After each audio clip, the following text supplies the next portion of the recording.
जय जगन्नाथ नमस्कार। आसतु नजर पकईवा मयूरभंज जिलार आज टॉप न्यूज अपडेट कौन कौन सब रही किंतु तापूर्व आपण मानक गोटे अनुरोध भिडियोटी को संपूर्ण देखंतु आ जो मैंने प्रथम कर चैनल को आछंती सब्सक्राइब करंतु जाफल प्रत्येक नूतन वीडियो नोटिफिकेशन आपण सर्वप्रथम पाई परिबे।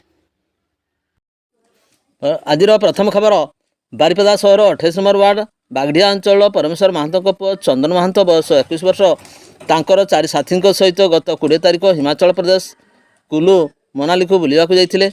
गत 25 तारिख में पूर्वाह्न जाइथिबा जने सांग बारिपदा प्रफुल्लनगर सुनील महापात्र यही मृत्यु घटना संपर्क में मृतकों पिता परमेश्वर को सेठारु फोन कर जणाइबा सह मृतदेह व्यवच्छेद पई मनाली सिविल हॉस्पिटल रही कही परिवार लोके यही घटना को विश्वास करें।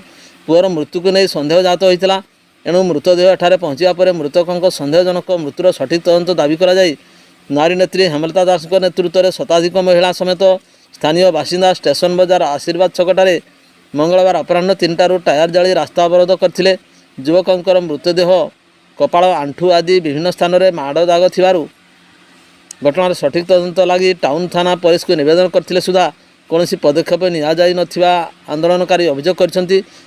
रास्ता रोकर 5 घंटा पर अर्थात संध्या 8टा समय थाना पक्षर तदंत प्रतिश्रुति मिलवा पर आंदोलन प्रत्याहृत होता।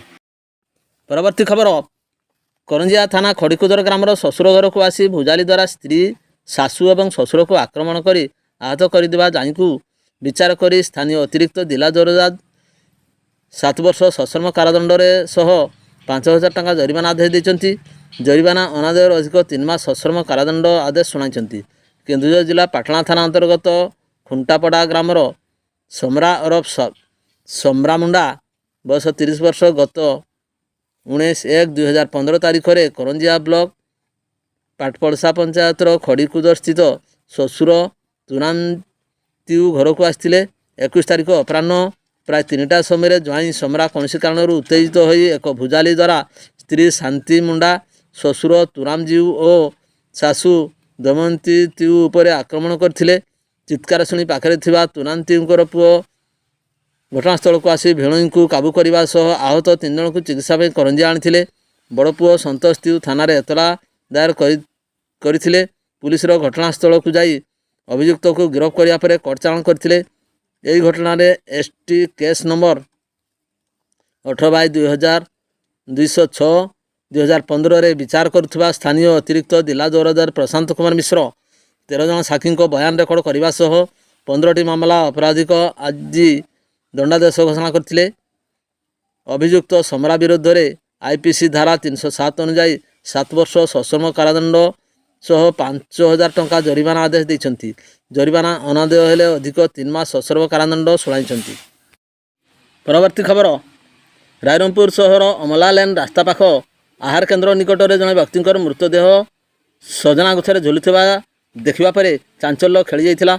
सहर को राष्ट्रपति गस्त नहीं बहु संख्यक गाड़ी मोटर चलप्रचल होता बेले मुख्य रास्ता कड़े केमिति जड़े गछरे चढ़ी फाँसी लगाई आत्महत्या कला से नहीं प्रश्नवाची सृष्टि होती। सकाळे प्रातःभ्रमण में बाहरी थिबा लोके एक झुलंता मृतदेह देखा पाइथिले एवं टाउन थाना पुलिस को एवं अग्निशम विभाग को खबर देवा पूर्व अग्निशम विभाग सहायतार गचरू शव ओह्ला जाइथिला। सरजमीन तदंत पर शव को रायरंगपुर उपखंड चिकित्सालय को व्यवच्छेद अणा जाइथिला। मृत कुश सिंह बयस 35 वर्ष एक बसर हेल्पर बोली जनापड़ी। घर झारपोखरियार मुरुणियारे और पितांकर नाम हरकृष्ण सिंह बोली प्रकाश। एने रायरंगपुर टाउन थाना एक अपमृत्यु मामला रुजु करा जाय शव व्यवच्छेद करने परदिन परिवार लोकों को हस्तांतरित करा जाय। परवर्ती खबर विषय दे जाइथिबा बाईपास राजपथर छिड़ा होइथिबा ट्रॉलर को पछरु धक्का देला ट्रक ड्राइवर आहत। मयूरभंज जिला विषय दे जाइथिबा 49 नंबर जातीय राजपथर पूर्वर जांत्रिक त्रुटि जो रास्ता कड़े एक ट्रॉलर गाड़ी छिड़ा होइथिला। तेबे मंगलवार अपराह्न 5टा समय जसपुर पटु एक ट्रक द्रुत गति आसी भारसाम्य हराई छिड़ा होइथिबा ट्रॉलर गाड़ीर पछपटे जोरसोर धक्का देइथिला। फल ट्रक्र सम्मुख भाग नष्ट हो जाइथिबा सहित ट्रक ड्राइवर मध्य आहत होइथिले।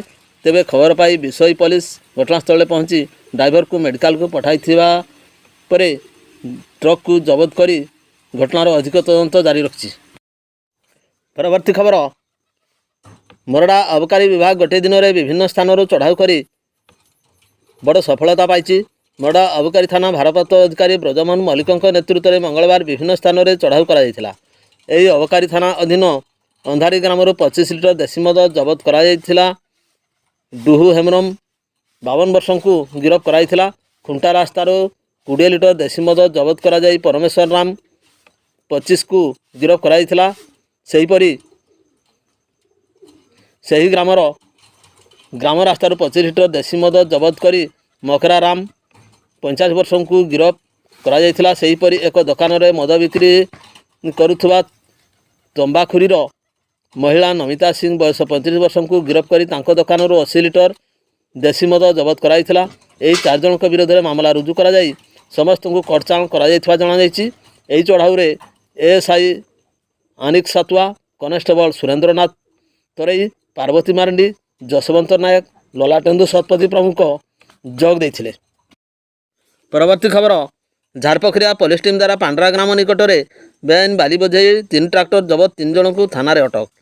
ମଙ୍ଗଳବାର ଅପରାହ୍ନ 4ଟା ସମୟରେ 3ଟି ଟ୍ରାକ୍ଟରରେ ବେଆଇନ ଭାବେ ବାଲି ବୋଝେଇ କରି ଯାଉଥିବା ସମୟରେ ଝାରପୋଖରିଆ ପୋଲିସ କୌଣସି ସୂତ୍ରରୁ ଖବର ପାଇ ପୋଲିସ ଟିମ୍ ଝାରପୋଖରିଆ ଥାନା ଅନ୍ତର୍ଗତ ପାଣ୍ଡରା ଗ୍ରାମ ନିକଟରେ 3ଟି ଟ୍ରାକ୍ଟରକୁ ଜବତ କରିବା ସହିତ 3 ଜଣଙ୍କୁ ପୋଲିସ ଥାନାରେ ଅଟକ ରଖିଛି।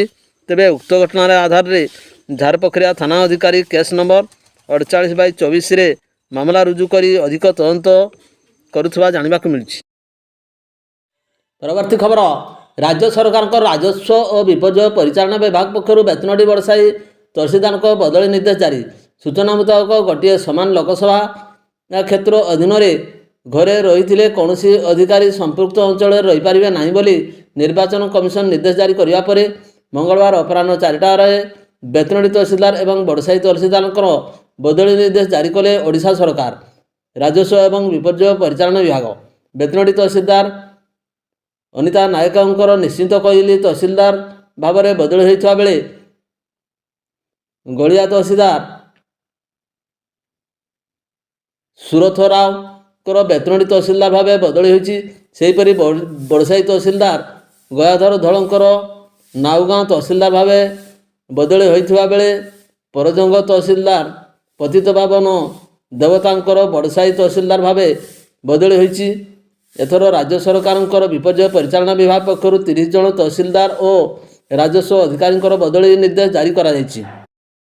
ପରବର୍ତ୍ତୀ ଖବର ରାଇରଙ୍ଗପୁର ଲୁଲୁଗୁଟୁଟାରେ ବିଜେଡି ପକ୍ଷରୁ ଘରେ ଘରେ ଶଙ୍ଖ ଅଭିଯାନ। ଏଥିରେ ଜିଲ୍ଲା ପରିଷଦ ପରେଶ ମୁଣ୍ଡାଙ୍କ ନେତୃତ୍ୱରେ ପ୍ରଥମେ ଏକ ବୈଠକ ଅନୁଷ୍ଠିତ ହୋଇଥିଲା। ଏହାପରେ ଶତାଧିକ ବିଜେଡି କର୍ମୀମାନେ ଗ୍ରାମାଞ୍ଚଳରେ ଘରେ ଘରେ ଶଙ୍ଖ ପାଇଁ ପ୍ରଚାର ଅଭିଯାନ ଆରମ୍ଭ କରିଥିଲେ ଏବଂ ରାଜ୍ୟ ସରକାରଙ୍କର ବିଭିନ୍ନ ଉନ୍ନୟନମୂଳକ କାର୍ଯ୍ୟଗୁଡ଼ିକର ସମ୍ପର୍କରେ ଲୋକମାନଙ୍କୁ ଅବଗତ କରାଇଥିଲେ। ପରବର୍ତ୍ତୀ ଖବର ସୋମବାର ଅପରାହ୍ନ 4ଟା ସମୟରେ ନଡ଼ପୁର ଠାରେ ଚଢ଼ାଉ କରି ଏକ ଚୋରାବାଲି ବୋଝେଇ ଟ୍ରାକ୍ଟରକୁ ଜବତ କରିବା ସହିତ ସଫଳ ହୋଇଛି ବୈଶିଙ୍ଗା ପୋଲିସ। ହସ୍ତଗତ ସୂଚନା ମୁତାବକ ଚୋରାବାଲି ଚାଲାଣ ହେଉଥିବାର ଖବର ପାଇ ବୈଶିଙ୍ଗା ପୋଲିସ ପେଟ୍ରୋଲିଂ ଟିମ୍ ସୋମବାର ଅପରାହ୍ନ ସମୟରେ ନଡ଼ପୁର ଠାରେ ଅତର୍କିତ ଚଢ଼ାଉ କରିଥିଲେ। ତେବେ ବୈଶିଙ୍ଗା ପୋଲିସର ପେଟ୍ରୋଲିଂ ଟିମ୍ର ଚଢ଼ାଉ ଦେଖି ଚୋରାବାଲି ବୋଝେଇ ଟ୍ରାକ୍ଟର ଚାଳକ ଜଣକ ରାସ୍ତା ଉପରେ ଟ୍ରାକ୍ଟର ଛାଡ଼ି ଘଟଣାସ୍ଥଳରୁ ଚମ୍ପଟ ମାରିଥିଲା। ତେବେ ରାସ୍ତା ଉପରୁ ବାଲି ବୋଝେଇ ଟ୍ରାକ୍ଟରକୁ ଜବତ କରି ଥାନାକୁ ଆଣିବା ସହିତ ଏନେଇ 70 ନମ୍ବରରେ ଏକ ମାମଲା ରୁଜୁ କରି ତଦନ୍ତ ଆରମ୍ଭ କରିଛି ବୈଶିଙ୍ଗା ପୋଲିସ। ପରବର୍ତ୍ତୀ ଖବର ବାରିପଦା ସହର ମଧ୍ୟରୁ ଟାଉନ ପୋଲିସ ଦ୍ୱାରା ଗୋଟିଏ ବେଆଇନ ବାଲି ଟ୍ରାକ୍ଟର ଜବତ କରାଯାଇଛି। ସୂଚନା ଅନୁଯାୟୀ ରବିବାର ବାରିପଦା ଟାଉନ ପୋଲିସ ବିଶ୍ୱସ୍ତ ସୂତ୍ରରୁ ଖବର ପାଇ ବାରିପଦା ସହର ମଧ୍ୟରେ ଏକ ବେଆଇନ ଭାବେ ବାଲି ଚାଲାଣ ହେଉଥିବା ଟ୍ରାକ୍ଟରକୁ ଧରିବା ସହିତ ଜଣେ ବ୍ୟକ୍ତିଙ୍କୁ ଗିରଫ କରାଯାଇଛି। ତେବେ ବ୍ୟକ୍ତିଙ୍କର ପରିଚୟ ଗୁପ୍ତ ରଖାଯାଇଥିବା ବେଳେ ଏନେଇ ବାରିପଦା ଟାଉନ ଥାନାରେ କେସ୍ ନମ୍ବର 112ରେ ଏକ ମାମଲା ରୁଜୁ କରାଯାଇ ଅଧିକ ତଦନ୍ତ ଜାରି ରଖାଯାଇଛି। ପରବର୍ତ୍ତୀ ଖବର ମୋରଡ଼ା ବ୍ଲକ ଦାନ୍ତିଆମୁହାଁ ପଞ୍ଚାୟତର ଡାହିକଟା ଗ୍ରାମରେ ଅସହାୟ ବୃଦ୍ଧ ରଘୁ ମହାନ୍ତ 72 ବର୍ଷ ଜରାଜୀର୍ଣ୍ଣ ଅବସ୍ଥାରେ ଦୁର୍ଦ୍ଦିନରେ ଦିନ କାଟୁଥିଲେ। ସମସ୍ତେ ଦେଖୁଥିଲେ ମଧ୍ୟ ପ୍ରତିକାର କାହା ପାଖରେ ନଥିଲା। ସମାଜସେବୀ ହିମାଂଶୁ ମହାନ୍ତ ପ୍ରତିକାର ପାଇଁ ପଦକ୍ଷେପ ନେଇ ବିଫଳ ହେବା ପରେ ଗଣମାଧ୍ୟମ ପ୍ରତିନିଧି ସହଯୋଗ ଲୋଡ଼ିଥିଲେ।